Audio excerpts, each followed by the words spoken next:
Hi, this is Javier Hermosa. This is a response to a video by Stefan from Freedomain Radio on his reply to Peter Joseph. I want to point out a couple of things, Stefan. In your video, you point out that during 1930s in Spain, anarcho-communists imposed the death penalty on anyone found using money of any kinds. You also state that Spanish anarcho-communists took over the country. I don't know what you refer with taking over, but for me that sounded like they took over the country in a revolutionary, violent way, like taking over the country by arms. I don't know if you refer to that or you are well informed of what happened, but anyway, I would like to point out that it's not true that they took over the country. Actually, they didn't. They had the opportunity to take over the country, but they didn't. On the other hand side, this death penalty fact that you don't give any reference to it really didn't happen, as far as I know.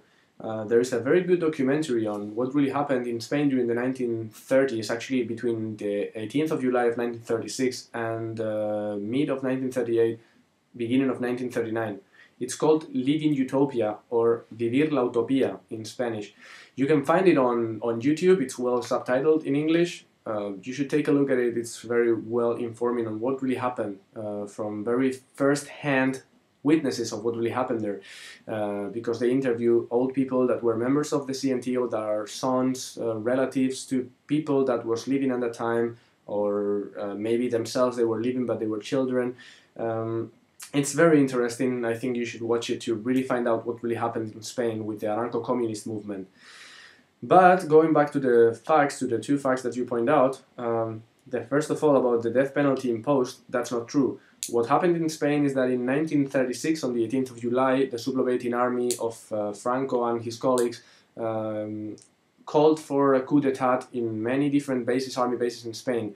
The CNT was the only worker organization that went on the street and started fighting, or at least try to stop the sublevating army members from taking over the country in different cities, especially in Barcelona, where the CNT was very strong. In Spain at the time, more than 50% of the workers were affiliated with the CNT. So it was a very strong movement in Spain. What happened after these facts on the 18th of July and the fight that happened in Barcelona that very day is that there was a lack. The structures of the Republic of Spain were broke down. They collapsed straight away. Members of the Catalonian government fled from Spain. The only remaining member was the president of the Generalitat de Catalunya, Companys, and he was the only one staying there. And actually, after these initial events passed, he had a meeting with the committee of the CNT, with the Central Committee of the CNT in Barcelona, and he granted them that they had all the power of the region of Catalonia in their hands, which was discussed in another committee in which Federica Montseny and other members rejected the ideas of actually taking that power and taking advantage of it and taking over the whole country. They rejected that. That would be against the anarcho-communist principles of these people, and therefore they rejected to do so. What they did otherwise is to join forces with many other members and in fact, what happened is that they joined forces with other organizations in Spain and formed what is called the Committee of Anti-Fascist Militias, with which they started the establishment of a Republican organized army and organized militias made or composed mainly by workers, many of them CNT workers, and by CNT workers I mean CNT members. And they started moving forward to the front, to the war front. In this movement, many of these groups were passing by villages that were where actually there was the same lack of or emptiness of power that was happening in the big cities as Barcelona and Madrid. Actually, the most rich people with high economic power in Spain fled from the Republican-controlled areas in fear of repression or revenge. So when they were passing through these villages, they actually encourage people, obviously, to join them or to embrace the ideas of anarcho-communism, which actually in most areas in Aragon, Catalonia, and Valencia happened. That's why in these areas during 1936, 1937 till mid 1938, these areas were pretty much organized on a anarcho-communist basis under the anarcho-communist principles. And it worked. It was much more efficient than capitalism. It was proved by the production rate that these areas yielded during the time. And it's very interesting to point out that nobody was forced to live under the principles of anarcho-communism. They were free to go on being individualist if they wanted, but if they wanted to join to embrace the ideas of anarcho-communism, they were free to do so. There was nobody putting them a gun in their head to tell them you have to do this or that. What happened was a spontaneous movement, and this spontaneous movement happened because the state disappeared. Suddenly, it was gone.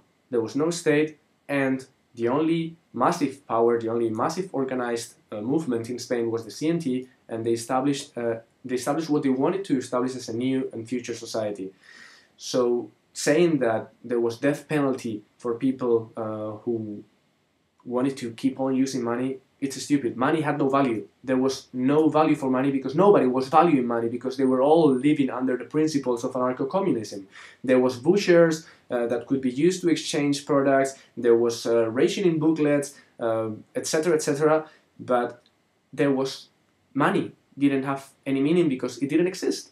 So saying that everybody who wanted to go on using money would be killed, it's stupid. There was people in the CNT, there was people in many other left-wing movements in Spain that represaliated, who actually killed and burned churches and killed priests and killed people suspicious to be supporting the sublevating army. Sorry, but the core of the CNT, the organizational basis of the country at that time, they didn't impose death penalty to anyone for using money. That's plain stupid. So I just wanted to point that to you. Thank you very much. Please watch this documentary. As I said, it's very, very interesting. It gives you a lot of information about how it worked, how these people really got this to work, really got the ideas of anarcho-communism to work, and they were only destroyed by the intervention of the USSR and the help that the USSR gave Spain, the Republic of Spain, and the insertion, the arrival of many agents from the KGB, etc., was the reason why many anarchist leaders were murdered, and well, the anarchist movement lost power in Spain, finally almost, not really disappearing, but almost disappearing after the Civil War. Thank you very much, and remember, live in utopia, vivir la utopía. Watch the documentary. Bye-bye.